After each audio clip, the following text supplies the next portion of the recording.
السلام عليكم في بداية فيديو جديد ضرب نار. ازيكم يا صحابي يا جامدين؟ عاملين ان شاء الله تكونوا بخير وسنة وكل شهر وانتوا طيبين يا جماعة يا صحابي يا جامدين. فاقول لكم حاجة يا جماعة، انا هنحكي النهاردة قصة ماب البيوت، قصدي ماب بوركيفين، من النهاردة وبكرة وبعده عشان القصة تخلص في أسرع وقت. القصة باللغة العربية عند قناتي التانية، قناتي العربية. فيلا يا جماعة نكمل قصة بروكيفين يا جماعة. كده هي عالم افتراضي كده اهو، يا عالم افتراضي كده يا جماعة. تديك يا جماعة، تديك اللي انت عايزه، تشتغل مطعم، يعني لو عايز تعمل وظيفة تشتغل مطعم، تشتغل مدرس، تشتغل مدير، تشتغل دكتور، تشتغل طبيب، تشتغل بوليس، تشتغل ضابط، تشتغل بوليس. بجد يا جماعة، بجد يا صحابي جامدين. نفسي اعدي الفيديو ده بكابكات. الكابتات بيطلب مني فلوس يا جماعة، فانا معيش فلوس يا جماعة وانا عايزه مجانا. ماشي يا جماعة، اصل القصة مملة عشان موبايلي قديم اوي، بقاله 3 سنين معايا، وسامسونج A10 قديم اوي يا جماعة. الموبايل ده قديم اوي، ده بقاله 3 سنين معايا، يعني ده بقاله معايا من سنة 2022، وانا عامل القناة دي من 3 سنين. فيا جماعة معلش يا جماعة قصة المولة ممكن اعدوه بكابكات يا جماعة. يلا نروح عند الواد نكمل الواد سيبتور. يلا يا جماعة اتفرجوا على سيبتور يا جماعة وهقول لكم ايه. ده الجزء التاني، ده هيكون الجزء الثاني من مقطع حاجات اسطوريه انحذفت من ماب البيوت. طيب بما ان الجزء الاول نجح وكده، فقررت ان انا اعمل لكم الجزء الثاني. يعني لو انتم متحمسين للجزء الثاني يعني شوفوا يا جماعة هظبطه لكم. ده هيكون الجزء الثاني من مقطع حاجات اسطوريه انحذفت من ماب البيوت. طيب بما ان الجزء الاول نجح وكده، فقررت ان انا اعمل لكم الجزء الثاني. يعني لو انتم متحمسين للجزء الثاني يعني اعملوا لايك واشتراك وفعلوا زر التنبيهات. وطبعا هحاول على قد ما اقدر اجيب لكم حاجات غير اللي جبتها في الجزء الاول، تمام؟ لان انا في الجزء الاول جبت بعض الحاجات، تمام؟ او تقريبا جبت يعني حوالي 13 حاجه او 14 حاجه، تمام؟ ما كنتش عامل حساب ان الفيديو هينجح او ان انا هعمل يعني جزء تاني او كده، ف مش مشكله. طيب فبس عايز اقول لكم على حاجه قبل ما نبدا الفيديو. لو انتوا عايزين تعملوا صوتكم حاجه زي كده، تمام؟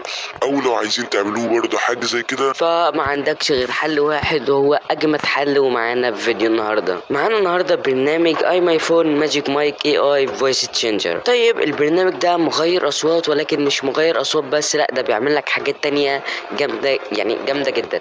طيب مبدئيا صلي على النبي ويعني اذكر ربنا عشان خلاص داخلين على رمضان، فان شاء الله الايام الجايه تبقى جميله لينا وليكم. طيب هقول لكم دلوقتي البرنامج ايه نظامه بالظبط وبيشتغل ازاي. داخلين على رمضان فان شاء الله الايام الجايه تبقى جميله لينا وليكم. طيب وصلت. طيب يا سيبتور البرنامج ايه نظامه بالظبط وبيشتغل ازاي او بيكون ايه بالظبط، تمام؟ انا في الوصف هسيب لكم 3 روابط، تمام؟ اول رابط زي ما انتم شايفين اللي هو ده بيوديكم على الصفحه اللي انتم شايفينها دي، تمام؟ دي اللي هي صفحه الفويس تشينجر ريل تايم، اللي هو لو انت بتتكلم مع اصدقائك في الديسكورد وفاتح الصفحه دي، تمام؟ هتقدر انك تغير صوتك عادي جدا، تمام؟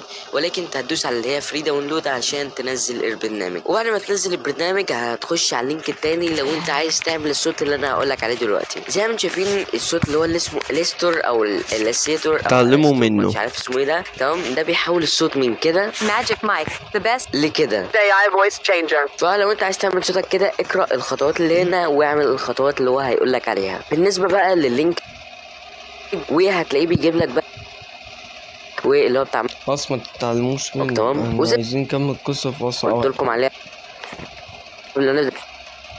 يعني يلا بينا نخش على الفيديو على طول. طبعا انا لسه عندي دور البرد اللي قلت لكم عليه من كام يوم، فيعني ادعوا لي ان انا ربنا يشفيني، تمام؟ عشان بجد البرد لما بيمسك فيا ما بيسيبنيش تاني. وبس يلا بينا نخش على اول حاجه، واسف لو انا طولت عليكم. طيب اول حاجه طبعا معانا واللي هي اول حاجه حصلت معانا وهي مبنى الوكاله القديم، تمام؟ مبنى الوكاله القديم ده كان اللي هو الايجنسي حاجه زي كده، فهوريكم شكله كان مبنى الوكالة ده محذوف يا جماعة. حاجه انحذفت معانا وهي مش هيجي مبنى تاني. الوكاله القديم. تمام. مبنى الوكاله القديم ده كان اللي هو الايجنسي حاجه زي كده، فهوريكم شكله كان عامل ازاي. يعني زي ما انتم شايفين الفيديو اللي قدامكم ده شخص كان داخل ماب البيوت بيشوف المبنى اللي انا قلت لكم عليه اهو. زي ما انتم شايفين ده المبنى المفروض اللي كان في ماب البيوت، حرفيا جامد جدا بصراحه. تمام. يعني نشوفه من جوه كان زي حاجه ليها علاقه بالشرطه وكده، اللي هو زي المكان اللي ليه علاقه المرتبط بالمكان اللي هو فوق المستشفى. تمام. ده مرتبط بالمكان ده، فحرفيا يعني كان شكله غريب جدا. اسمه ايجنسي يعني وكالة. تمام. فيبدا كان مبنى وكده وفي اسلحة بقى ومش عارف ايه وبوليس يعني في خلطبيطة والصلصة كده كذا حاجة على بعض. تمام. ويبدا كان شكل المبنى ايه مبنى يعني يخرب البرد. ده كان شكل المبنى، وكان ورا محل البوليس تقريبا، او يعني صاحب الماب اللي كان جايب المبنى. يعني ده ماب تقريبا منسوخ للمبنى ده، علشان المبنى ده كان موجود في ماب البيوت وانحذف. تمام. فاللي قلده اللي جه يقلد المبنى ده فحط مكانه مكان الشرطة، ولكن بس ما اعرفش هو قال لي ده يكون في بالي في مبنى الاطفاء اللي جنب مبنى الاطفاء. هل ده يكون في بالي هو نفس المبنى الوكالة لكن لكن شكل جديد هو ده؟ تكتبوا لي في الكومنتات عشان نفسي اعرف. الأساسي أنا بس مش عارف ايه صراحة. معرفش كان فين بصراحة. ممكن يكون فعلا كان جنب الشرطة. تمام. فده أول حاجة من الحاجات اللي اتحذفت معانا في باب البيوت. تمام. طيب تاني حاجة معانا وهي حذف قاعدة الإجرام أو مكان الإجرام اللي هو اللي اسمه كريمنال بيز. تمام. كريمنال بيز ده اللي هو المكان اللي هو بتاع الحرامية أتوقع، أو بتاع النصابين. تمام. فهوريكم فيديو دلوقتي هيوريكم الموضوع ده. تمام. طيب خلينا نفتح الفيديو. زي ما شايفين طبعا هنا كان في مكان سري في المكان اللي هو بتاع ايه يا جماعة عمنا وولف باك شالو خالص. كان في البداية كان مكان مجرمين، كان في مكان السري ده كان عند الميكانيكي، لكن عمنا وولف باك قام شال الميكانيكي ونقله مكان تاني. يا صاحبي يا جامد، لو انت قلت يا صاحبي يا جامد، انا عايز اعرف مكان المجرمين ده فين دلوقتي. بسيطة، كل اللي عليك تفتح الجراج، كل عليك تأجر البيت اللي فيه جراجين، وبعد كده تخش هتلاقي مقشة وجردل أبيض، قصدي جردل أصفر، وتتك على المقشة، وبعد كده هتفتح المكان وتنزل تحت مكان سي، وهتلاقي مكان المجرمين. مبروك عليك يا صاحبي جامد. انا قلت لك. وهتقولي طب ازاي عرفت؟ لقيت واحده كده بس معرفش من كام سنه ومن كام شهر، هي كانت فاتحه المخبأ ده، وانا كده عرفت قلت لك. ده. اوكي بصوا كده، ده هو جايب عمل فلاش باك لفيديو قديم. زي ما تشوفين هيجي يفتح كده حرفيا، يعني يجي هنا بس كده بحاجه كده في ايده، فتح لقى باب فعلا. تمام. ونزل من الباب ده على مكان تحت كده اجرامي وحراميه بقى وكده. فزي ما تشوفين المكان ده حرفيا دلوقتي ما بقاش موجود وانحذف من باب البيوت. فبجد ما كان شكله رايق جدا، وكان هيفيد الناس اللي هم بتوع الافلام وكده. وكان فيه اسلحه بقى وكاميرات مراقبه، ويعني ممكن يكون كان في اسرار جوه المكان، الله اعلم. يعني مش بعيد يكون في اسرار جوه المكان. هنا زي ما شايفين بيراقب الخزنه بتاعه البنك. تمام. فحرفيا وهنا برضو بيراقب البوليس. تمام. فيعني الماب فيه يعني حرفيا كان فيه كذا حاجات كتيرة جدا، وللأسف معظم الحاجات الحلوة انحذفت. تمام. زي ما شايفين. والحاجة التالتة معانا وهي سيارة سانتا أو عربية سانتا. طبعا عربية سانتا بتنحذف وبتيجي كل مرة، ولكن دي الحاجة اللي حرفيا يعني ملهاش أي 60 لازمة، بتنحذف وبتيجي تاني في الكريسماس. معرفش يعني هل العربية دي فضلت معانا من سنة دلوقتي من سنة 2025. في ناس بتحبها على ايه انا معرفش بصراحة. سنة مميزة زي 2020 كده، لاني اصلا مش بحبها. تمام. فبس يلا بينا نخش على الحاجه اللي بعدها. الحاجه اللي بعدها طبعا قلتها في الجزء الاول. تمام. اللي هي الحاجه رقم 4 واللي هي مطعم برجر بيرن. تمام. ولكن الناس اللي شافت الجزء الاول في ناس ما شافتهوش، فنقول لهم بعض الحاجات اللي حذفت من الجزء الاول. تمام. طيب طبعا كان في مطعم اسمه برجر بيرن. تمام. في ماب البيوت زي ما شايفين ده المطعم. تمام. ما تسألنيش بجد ايه ده وكان اسمه كده ليه، ولكن اتوقع كان اسمه على اسم برجر كينج، ولكن عملوه كده علشان بس اللي هو حقوق الطبع وكده، ولكن برضه في الاخر انحذف عشان حقوق الطبع والنشر او الكوبي رايت يعني. تمام. فيب الكوبرايت، كده عرفت كوبرايت. يعني يا جماعة ده المطعم ده كان تقليد لبرجر كينج. يعني هو كلامه صح، ده طلع زي برجر كينج كده.